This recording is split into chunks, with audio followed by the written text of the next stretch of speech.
Time next for Culture on the program, and I'm joined in the studio by Jennifer Ben Brahim from our Culture Desk. Good to see you. Hi, you're going to tell us more about the tragic passing of one of music's greats, Quincy Jones, who passed away at 91. That's right, and you really can't understate how influential Quincy Jones was on the music industry and also on the American songbook in general. His career spanned 75 years, and he garnered 28 Grammy Awards, and he worked across the music industry, the film and TV industry. Now, his publicist announced that he had passed away on Sunday night at his home in Bel Air in Los Angeles, surrounded by his family, and his own family released a statement to the LA Times saying, "This is an incredible loss for our family. We celebrate the great life that he lived and know there will never be another like him." Now, we've had some reactions coming in from the world of culture. Of course, it's still very early in the US. Rapper LL Cool J is just one of them. He briefly dated Quincy's daughter, Kidada Jones, and he posted on Instagram that he had been a father figure to him at that era.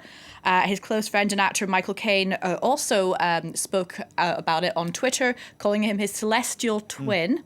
Now, let's go back to the beginning. Quincy Jones was born in Chicago and kind of started his career off at a very young age in these kind of smoky jazz clubs, working with the likes of Miles Davis and Charlie Parker, and he even worked on arrangements for Frank Sinatra. And at just 14 years old, he played in a band that accompanied a very up-and-coming musician, a certain 16-year-old Ray Charles. Now, he actually said, Quincy Jones, that he'd wanted to be a gangster as a child. That didn't work out. Music somehow saved him. Now, speaking of his own music, he released an album in 1962. That was quite a pivotal moment in his career, called Big Band Bossa Nova. Now, you might recognize, Delano, this next song that we're going to listen to. It's called Soul Bossa Nova, and it was a theme to the 1997 spy comedy Austin Powers International Man of Mystery. Let's take a listen.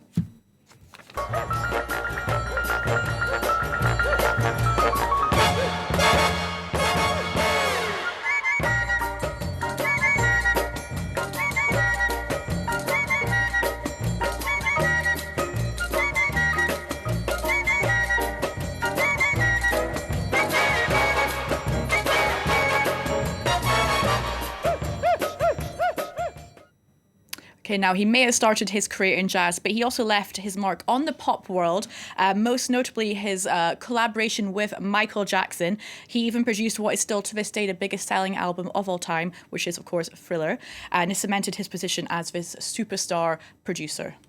And Jenny, Quincy Jones, of course, had a long love affair with this country, France. That's right, and he actually spent quite a bit of time in Paris in the 50s, rubbing shoulders of the likes of Pablo Picasso and Josephine Baker. And as you did. As you do, in the left bank. Now, he worked with many French musicians like Nana Mouskouri and Charles Aznavour. Now, this love of France and, the love of France for him was very deep-rooted, so much so that he received the Légion d'honneur in 2001 from Jacques Chirac. Now, France 24's Yves Jackson actually spoke to Quincy Jones about a decade ago when he was in the French capital to receive another award from the government. It was called the Order of the Arts and Letters, and this is what he had to say about his time in France. It was all just fantastic. Juliette Greco and just Salvador and all these incredible people, Sacha Distel and Barney Villan and Pierre Michelot.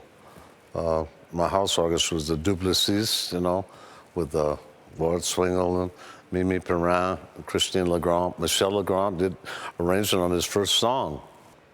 It was unbelievable. And I believe he avoided death twice? Yes, and the first time is quite an unlikely story. I was very shocked to read this. He'd actually planned to go to Sharon Tate, which is Roman Polanski's former wife, who was brutally murdered, on the night that she was killed by Charles Manson's cult in 1969. And he said he had just simply forgotten to go to this appointment. So what luck for him. He also survived in 1974 a brain aneurysm, which actually prevented him from playing the trumpet for the rest of his life. And now Quincy was married 3 times and leaves behind 7 children, including actress Rashida Jones, and she's best known for her role in the TV series Parks and Recreation. And she directed actually a very moving documentary on his life and career back in 2018. Here's a quick taste. You have to dream big that you can't get an ego, because you never fulfill all those dreams. I got 6 daughters and 1 son. That's why I don't have any hair. I've seen the power of music as a tool to reach the hearts and minds of millions of people. At each stage in this remarkable career, he's been somebody who's walked through that door before anybody else has. You only live 26,000 days. I'm going to wear them all out.